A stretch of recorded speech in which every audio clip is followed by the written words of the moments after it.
Türk prokurorları Türkiye'de 4 Türkmen raýatyny öldürüp, olaryň jesetlerini doňdurujynyň içinde gizlemekde aýplanýan Türkmenistanlynyň agyrlaşdyrylan ömürlük türme tutsaglygyna 4 gezek höküm edilmegini soradylar. Waka bilen bagly täze maglumatlar hem peýda bolup, jenaýaty amala aşyrmakda aýplanýanyň öldürilen adamlar bilen ilki ýekeme-ýeke ertirlik edinendigi anyklandy. Bu barada Türk media serişdeleri maglumat berýär.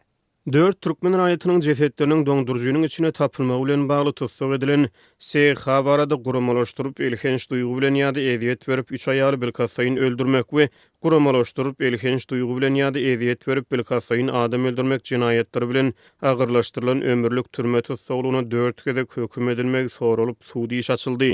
Dip haberlerini.com neşri 5-nji iýunda çap eden habarynda belliýär. Türk mediasynyň maglumatlaryna görä, İzmir Baş Prokuraturasy tarapyndan taýýarlanan bu aýplama 3-nji ýokary jenaýet kazyýeti tarapyndan kabul edildi. Ýatlatsak Gülkamar Hanymowanyň, onuň gyzlary Leyla we Laçyn Geldiýazowanyň, şeýle-de gyzlaryň biriniň halaşýan ýigidi Ruslan Kerimowyň böleklere bölünen jesetleri geçen ýylyň 18-nji iýununda İzmir şäheriniň Baýrakly etrafında yerleşen bir jaýdaky doňdurujynyň içinde tapylypdy. Wakadan bir gün soň Türk polisiýasy Türkmenistanlary öldürmekde aýplanýan Türkmen raýatyny tutsag etdi. Şonda Türk mediasy tutsag edilen Türkmenistanlynyň Sapar Murat Halyýewdigini ma'lum edipdi. Ýöne häzir Türk mediasy aýplanýanyň adynyň we familiýasynyň diňe baş harplaryny ma'lum edip, oňa SH diýip salgylanýar. Waka bilen bagly täze maglumatlar hem peýda bolup, aýplanýan Türkmen raýaty öz beýannamasynda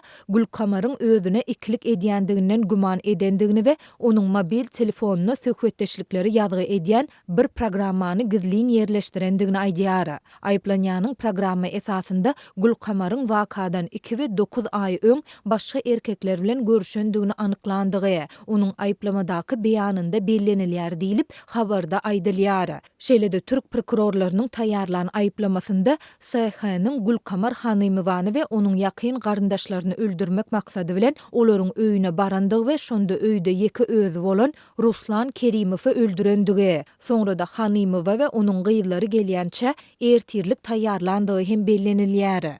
SH öz beýannamasyny öýe ilkinji bolup gelen G. Hanymowa bilen ilki ertirlik edinendigini, soňra da onu öldürendigini ma'lum etdi. Ol biraz wagt geçen soň öýe Hanymowanyň gyzy Laçyn Geldiýazowanyň gelendigini, onuň bilen hem ertirlik naharyny iýendigini we soňra da onu şol bir pyçak bilen öldürendigini belledi. SH soňra hem öýe gelen Leyla Geldiýazowany öldürendigini ma'lum etdi. Dip Türk mediasy belleýär. Şeýle-de habarlarda SH-nyň öz beýannamasynda jesetleri ilki lagym çukurlaryna zyňmak barada pikir edendigi, ýöne soňra onuň Hanymowanyň özüne eden gowluklarynyň hatirasyna jesetleri topraga jaýlamak kararyna gelendigi we jesetleri çüýremezlik üçin doňduruja goýandygy hem bellenilýär. Aýplamada aýplanýanyň öldüren adamlarynyň telefonlaryny satandygy, watanyna gaçyp gitmäge taýinlik görüp ýörkä tutulandygy we eden işine ökünmeýändigi hem beýan edilýär diýip Türk mediasy belleýär. Türkmen häkimetleri we mediasy geçen ýyl Türkiýedäki türkmenleriň däl, eýsem türkleriň arasynda hem sarsgyn döredendigi aýdylýan bu waka barada häzirki güneçenli dymyşlygyny saklaýarlar. Türkmenistanda dowam edýän ykdysady kynçylyklaryň we giň ýaýran işsizligiň arasynda Türkiýe türkmen raýatlarynyň gadanç etmek üçin zähmet migrasiýasyna gidýän esasy ýurtlarynyň başlarynda gelýär. Türk Migrasiýa Edarasynyň 30-njy maýdaky soňky sanlaryna görä, Türkiýede kanuny esasda ýaşaýan daşary ýurtlaryň sany boýunça Türkmenistan 1-nji orunda durýar. Muňa laýyklykda häzirki wagtda 207.632 Türkmenistanly kanuny esasda Türkiýede ýaşaýar. Ýöne hukuk goraýjy toparlar we Türkmenistanly synçylar Türkiýedäki türkmenleriň hakyky sanynyň bu görkezijiden ençeme esse köpdigini aýdýarlar.